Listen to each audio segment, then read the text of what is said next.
I never imagined my wedding day would end up being a lesson in humility. But sometimes life has a way of delivering revenge in ways no one expects. My name is Rebecca Chen, and this is the story of how I went from serving champagne at my own wedding to owning the entire luxury hotel empire. I met James Harrison when I was still in my servant days. Back then, I worked as a housekeeper at the opulent Grand Plaza Hotel in Manhattan, juggling multiple jobs as I quietly built my business empire. James was staying there on a business trip, and unlike most guests who saw me as invisible, he actually took the time to speak to me like I was a person. "You're reading market analysis during your break," he remarked one morning as I sat in a staff room, flipping through reports. I laughed softly, tucking the papers away. Most people don't pay attention to what their housekeeper reads. Our casual chats turned into coffee breaks, which turned into dinner dates, which then bloomed into the kind of romance his family would later try to erase from their high society narrative. The Harrisons were old money, wealth that flowed as naturally as their social status.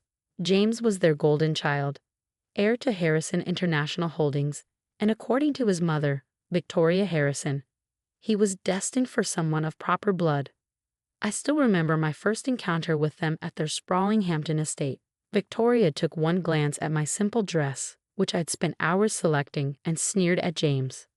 "Darling, when you said you were seeing someone from the hotel, I assumed you meant a guest." James squeezed my hand reassuringly. "Mom, Becca is brilliant. She's building her own." "Yes, yes," Victoria waved him off dismissively. "Everyone seems to be building something these days. Tell me, Rebecca, do you even have a college degree?" "I have an MBA from." "From where, dear?" "Trump University?" She scoffed, laughing at her own wit. I took a deep breath. "From Columbia. Full scholarship." Her smile faltered for a second, but then she recovered with a sneer. "Scholarship, you say? So you're some kind of charity case?" What Victoria Harrison didn't know, and what none of them knew, was that while I was working as a housekeeper, I was quietly building an empire. Every paycheck, every tip, went straight into my business. I'd bought a struggling bed and breakfast upstate, using money I'd saved through hard work. Within a year, it became profitable. Then I bought another, and another. By the time James proposed, I owned a growing chain of boutique hotels. But I kept it a secret, continuing to work in every hotel position imaginable, from housekeeping to the front desk, to kitchen staff. Every job taught me something vital about the industry. But to the Harrisons, I was just a maid who somehow tricked their precious son into marrying me. When James proposed, I knew Victoria would resist. What I didn't expect was her compromise. "If you insist on this alliance," she said one evening over dinner, "we'll host the wedding at the Grand Plaza." But her smile grew icy. "As a reminder of your place, Rebecca, you will work during the reception. Just like old times." James shot up from the table, outraged. "Mom, that's absurd. You can't." I interrupted him, a plan forming in my mind. "Actually, I accept." Everyone around the table fell silent in shock.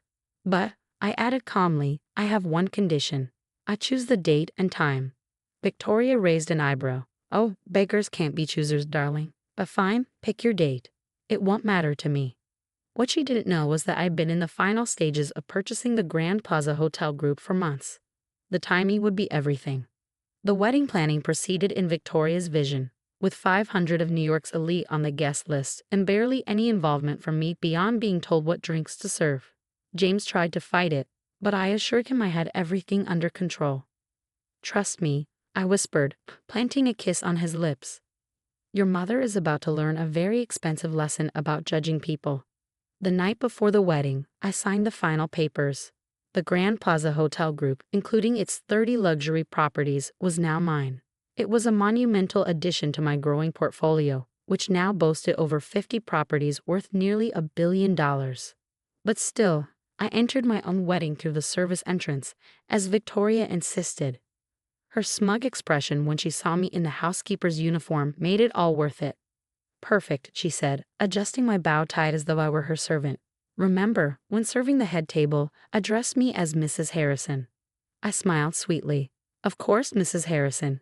Will your friend, Margaret Wellington, be attending?"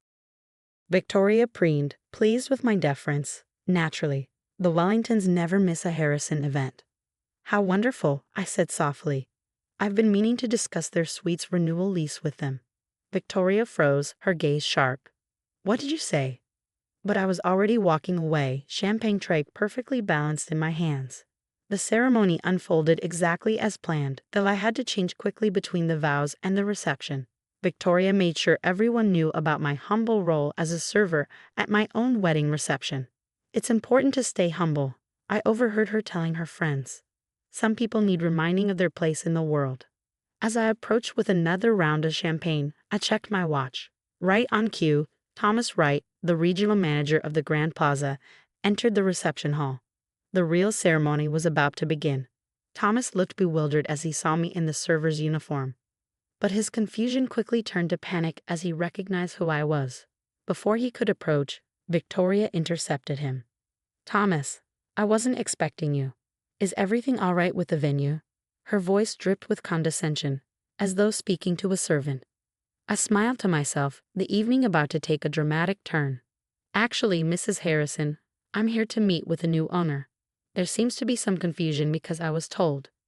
New owner? Victoria laughed, as if I had told her a ridiculous joke. Don't be absurd. I had lunch with George Morton just last week. If he was selling the Grand Plaza Group, he would have told me. I calmly set down my champagne tray, my gaze never leaving her. Actually, Mrs. Harrison, George Morton sold the hotel group 2 days ago. I glanced at my watch again, knowing the timing was perfect. As of today, I'm the new owner. Victoria's face shifted from smug confidence to outright disbelief. What are you talking about? Perhaps we should make the announcement now, I said, turning to Thomas, who nodded vigorously. I walked confidently to the small stage where the band was playing. The chatter and clinking glasses fell to silence as I picked up the microphone. First, I want to thank everyone for coming to my wedding. I smiled at James, whose eyes were shining with amusement. He knew some of my business successes, but even he had no idea the full extent of my plans. And I would like to personally thank my dear mother-in-law, Victoria Harrison, for insisting I serve as a server at my own wedding. It's given me the perfect opportunity for a little announcement. Victoria started to push through the crowd, her movements sharp and hurried, but James's father, Robert, held her back, his interest suddenly piqued. Many of you know me as the housekeeper who caught the eye of James Harrison. What you didn't know was that while I was cleaning rooms here at the Grand Plaza, I was also building my own hotel empire. I paused, letting the whispers ripple through the room. As of 2 days ago, I acquired the Grand Plaza Hotel Group, including its 30 properties, and I've just added them to my existing portfolio of 23 boutique hotels. The silence in the room was deafening. I caught Margaret Wellington's champagne glass midway to her lips, frozen in shock. Some glasses did shatter, and others tilted precariously in stunned hands. I turned toward Victoria, her face a ghostly shade of pale. So, Mrs. Harrison, I said with a cool smile, I believe you were saying something about knowing one's place in the world. Several glasses shattered with the force of dropped hands. Victoria swayed, supported only by her husband, her words barely coherent. That's impossible, she stammered. You're lying. You're just a maid. I finished her sentence, a soft smile curling my lips. Would you like to see the paperwork? Thomas has all the official documents right here. It includes, incidentally, the lease agreements for several suites held by people in this room. I paused. I believe your suite renewal is due next month, Mrs. Harrison. At that moment, James was already heading to the stage, grinning like a child with a secret. He joined me, grabbing the microphone from my hand with pride. I knew you were successful, but you're incredible.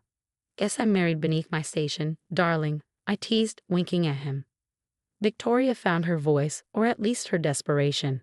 This is preposterous. Robert, she hissed, turning to her husband, do something about this.